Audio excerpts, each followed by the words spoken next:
J'ai cru comprendre que le test de sécurité avait échoué. Nous contrôlons la situation. Vous la contrôlez? Ce n'est pas l'impression que ça donne. Fermez-la, Fomine. Je dois en informer le comité central, vous vous en rendez compte? Je dois téléphoner à Marine ou Dieu m'en garde à Frolichev pour dire qu'il y a un incendie dans ma centrale nucléaire. Personne ne peut vous le reprocher, directeur Bryukhanov. Évidemment qu'on ne peut rien me reprocher. Comment pourrais-je en être responsable? J'étais en train de dormir. Dites-moi ce qui est arrivé. Soyez concis. Nous avons effectué les tests dans les conditions que l'ingénieur en chef Fomin avait approuvées. Le chef d'équipe Akimov et l'ingénieur Toptunov ont rencontré des problèmes techniques qui ont engendré une accumulation d'hydrogène dans le réservoir de contrôle. Il s'est malheureusement embrasé, endommageant la centrale et mettant le feu au toit.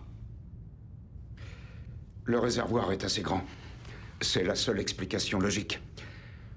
Bien sûr, le vice-ingénieur en chef Dyatlov était sur place pour superviser le test, donc il sait mieux que quiconque. Le réservoir plein d'hydrogène, incendie...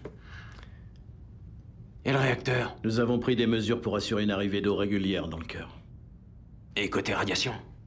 Bien entendu, ici, il n'y en a pas, mais dans le bâtiment du réacteur, on m'a parlé de 3,6 Röntgen par heure. Bon, c'est pas terrible, mais ça pourrait être pire. C'est vrai. De l'eau alimentaire, je présume? Nous devons limiter les gardes à une durée de 6 heures, mais à part ça... Les dosimétristes devront être régulièrement suivis. Qu'ils utilisent le bon appareil de mesure, celui du coffre. Ah, bien. Je vais appeler Marine. Il va réveiller le comité exécutif local. Des ordres vont tomber.